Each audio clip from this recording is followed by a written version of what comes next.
정오 종합뉴스.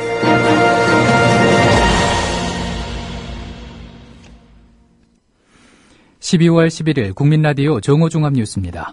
먼저 오늘의 주요 뉴스입니다.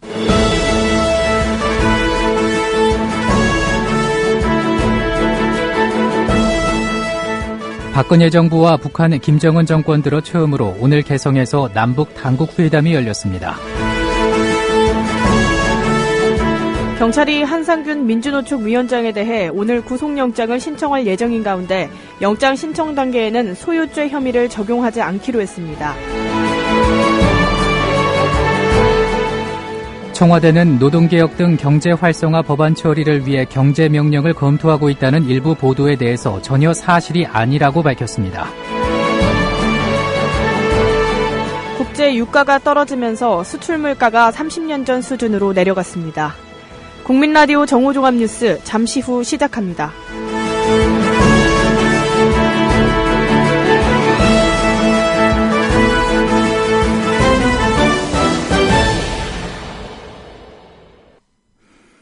조계사에서 20여일 만에 나온 한상균 민주노총 위원장이 어제 경찰 조사에서 묵비권을 행사하며 진술 대부분을 거부했습니다. 경찰은 한 위원장을 상대로 지난 4월 세월호 1주기 추모 집회와 지난달 도심 대규모 집회 등 불법 집회를 주도한 혐의를 집중 추궁했지만 한 위원장은 답변을 거부했습니다. 경찰은 한 위원장의 체포 시한이 48시간인 점을 고려해 조사가 마무리되는 대로 이르면 오늘 구속영장을 신청할 방침입니다. 경찰이 한상균 민주노총 위원장에 대해 오늘 구속영장을 신청할 예정인 가운데 영장 신청 단계에는 소유죄 혐의를 적용하지 않기로 했습니다. 한 위원장을 조사하고 있는 서울 남대문경찰서는 법원이 한 위원장 구속영장을 발부하면 사실관계를 추가로 조사하고 법리를 검토한 뒤 소유죄 적용 여부를 결정할 방침입니다. 한 위원장은 지난달 대규모 집회를 비롯한 9차례 집회에서 불법 행위를 주도한 혐의에 대해 대부분 진술을 거부하는 것으로 전해졌습니다. 경찰은 오늘 오후 한 위원장에 대해 구속영장을 신청할 예정입니다. 국정역사 교과서 집필진으로 선정됐던 한 고등학교 교사가 집필이 시작되기도 전에 중도 사퇴하는 일이 발생했습니다. 국사편찬위원회는 집필진 공모에 응해 선정된 김영도 교사가 자신으로 인해 교과서 편찬에 지장을 줄 수 있다며 사퇴의 뜻을 전해 이를 존중하기로 했다고 밝혔습니다. 앞서 전국교직원 노동조합은 김 교사가 최근 국정교과서 집필진으로 선정됐다는 사실을 동료들에게 공개했다고 밝히면서 9년 동안 상업교과를 가르쳐오다 올해 처음으로 한국사 교과를 맡은 김 교사에 대한 자질 논란이 일고 있다고 전했습니다. 박근혜 정부와 북한 김정은 정권 들어 처음으로 오늘 오전 개성에서 남북 당국회담이 열렸습니다. 황북이 통일부 차관을 수석 대표로 한 우리 대표단 3명과 실무진은 방북길에 올랐습니다. 황북이 통일부 차관의 말입니다. 제1차 남북 당국회담에 임하게 되었습니다. 남북 간에는 여러 가지 협의 해결해야 될 과제들이 많습니다. 하나하나씩 차근차근 풀어나가기 위해 최선을 다하겠습니다. 감사합니다. 우리 측은 이번 회담에서 이산가족 상봉과 상봉 정례화 등 이산가족 문제를, 북측은 금강산 관광 재개 문제를 주요 의제로 내세웁니다. 하지만 현안에 대한 남과 북의 입장차가 너무 커서 첫 차관급 당국회담에서부터 접점을 찾기는 쉽지 않을 것이라는 분석이 많습니다. 새정치민주연합 내 비노 비주류 의원들이 오늘 문재인 대표의 당내 갈등 수습 시도에도 불구하고 그의 즉각적인 사퇴를 주장했습니다. 당내 비주류 의원들이 주축이 된 야권 대통합을 위한 구당 모임은 오늘 오전 국회의원회관에서 회의를 갖고 당 혁신과 지도체제 변경 문제 등을 둘러싼 문 대표와 안철수 전 공동대표 간의 갈등을 해소하기 위해선 문 대표가 먼저 사퇴해야 한다는 데 의견을 모았습니다. 문 대표 사퇴 이후 당원 당규에 따라 비상대책위원회를 구성하고 야권 통합과 혁신을 위한 논의를 진행해 가야 한다는 게 이들의 주장입니다. 새정치민주연합 문재인 대표는 박근혜 대통령은 저출산 문제를 노동계약을 압박하는 수단으로 삼아선 안 된다며 보육 대란을 일으키면서 저출산 대책이라니 어이가 없다고 비판했습니다.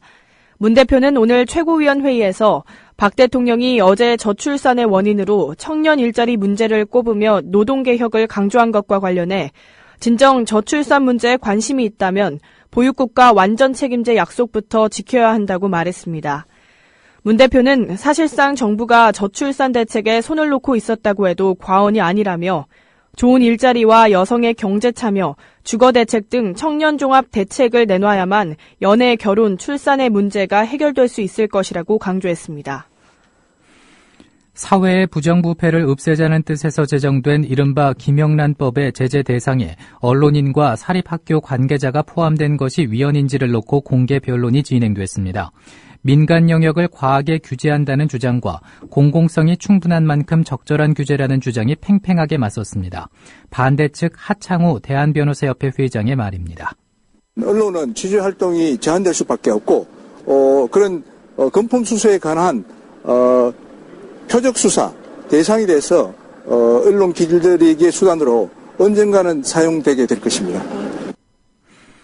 찬성 측 안영률 국민권익위원회 측 변호사의 말도 들어보시겠습니다. 제 법의 내용에 보면 부정청탁을 금지한다는 내용, 그리고 금품을 이유 없이 수수하는 것을 막는 내용, 이런 부분들이 규정이 되어 있습니다.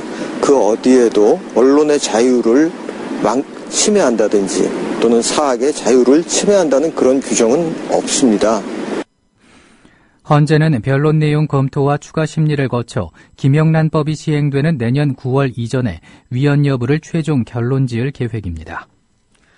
청와대는 노동개혁 등 경제 활성화 법안 처리를 위해 경제명령을 검토하고 있다는 일부 보도에 대해 전혀 사실이 아니라고 밝혔습니다. 정연국 대변인은 오전 브리핑에서 12월 임시국회에서도 법안 처리가 무산되면 긴급 경제명령을 검토하고 있다는 보도는 사실이 아니라고 말했습니다. 긴급재정 경제명령은 중대한 재정경제상 위기가 발생했을 때 대통령이 입법권을 발동하는 제도로 국회는 즉시 찬반 투표를 벌여야 합니다. 지난 93년 김영삼 대통령 당시 금융실명제 실시가 대표적 사례입니다. 북한의 인권 상황이 지난해에 이어 유엔 안전보장이사회 공식 회의에서 논의됐습니다.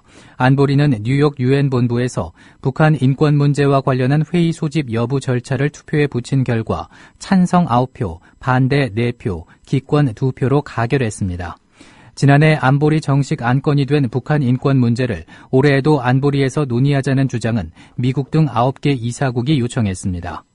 안보리가 북한 인권 문제를 정식 안건으로 채택함으로써 북한의 인권을 개선해야 한다는 국제사회의 목소리가 커지고 있습니다. 오늘 오후 서울 변호사회관에서 고 조영래 변호사의 25주기 추모식이 열립니다. 고인은 우리나라의 대표적인 인권 변호사였습니다. 1990년 12월 12일 폐암으로 별세한 고인은 생전에 노동, 빈민 등에 관련된 인권 변호에 전념했고 전태일 열사의 평전을 집필하기도 했습니다. 추모식은 가족 대표 인사, 고인 추모 영상 상영, 흉상 전시, 인권 옹호와 사회정의 실현에 기여한 변호사에 대한 조영래 인권상 시상 순으로 진행됩니다.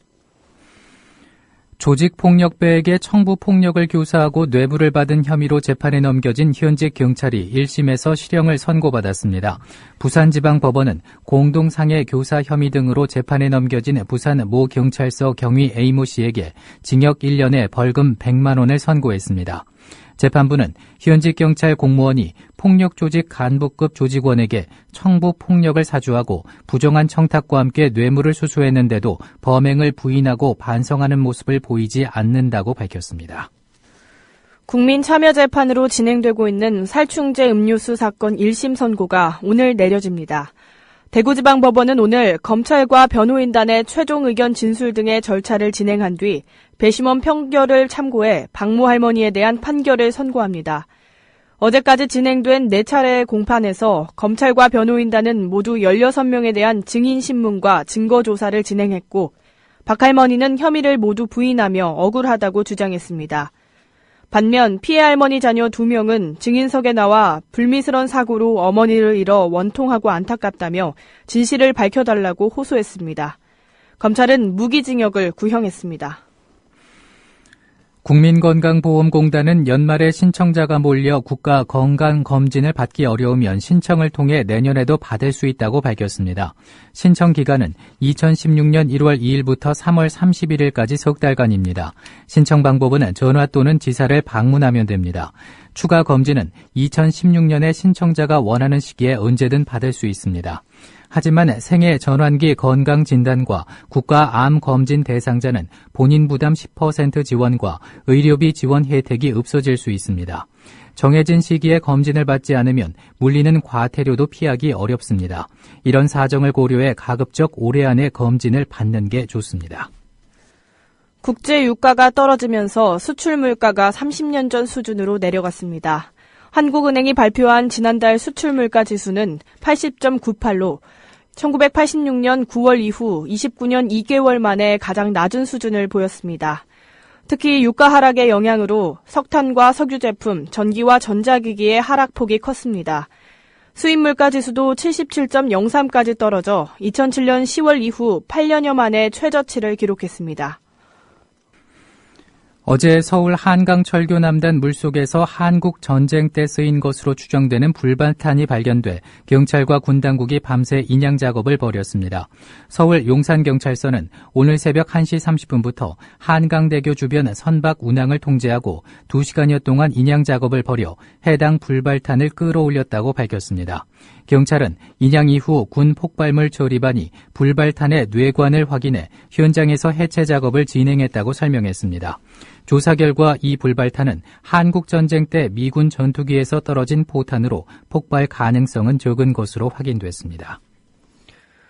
서울지방경찰청 지능범죄수사대는 고려대 농구팀 관계자가 뒷돈을 받고 학생들을 부정 입학시켰다는 의혹이 있어 내사에 착수했다고 밝혔습니다. 경찰 관계자는 지난 9월 고려대 농구팀 관계자가 최근 3년 동안 학부모들로부터 억대 뒷돈을 받고 학생들을 부정 입학시켰다는 제보를 받았다고 말했습니다. 이어서 날씨입니다. 오늘 중부지방은 구름 많다가 늦은 오후부터 맑아지겠습니다. 남부지방은 대체로 흐리고 전남 남해안은 늦은 오후 한때, 제주는 밤에 비가 오는 곳이 있겠습니다. 낮 최고 기온은 전국이 7도에서 13도로 어제와 비슷하거나 조금 높겠습니다. 서울의 지금 기온은 9.4도입니다. 정오 종합 뉴스를 마칩니다. 제작 이정일, 진행의 정승조, 김일아였습니다. 국민라디오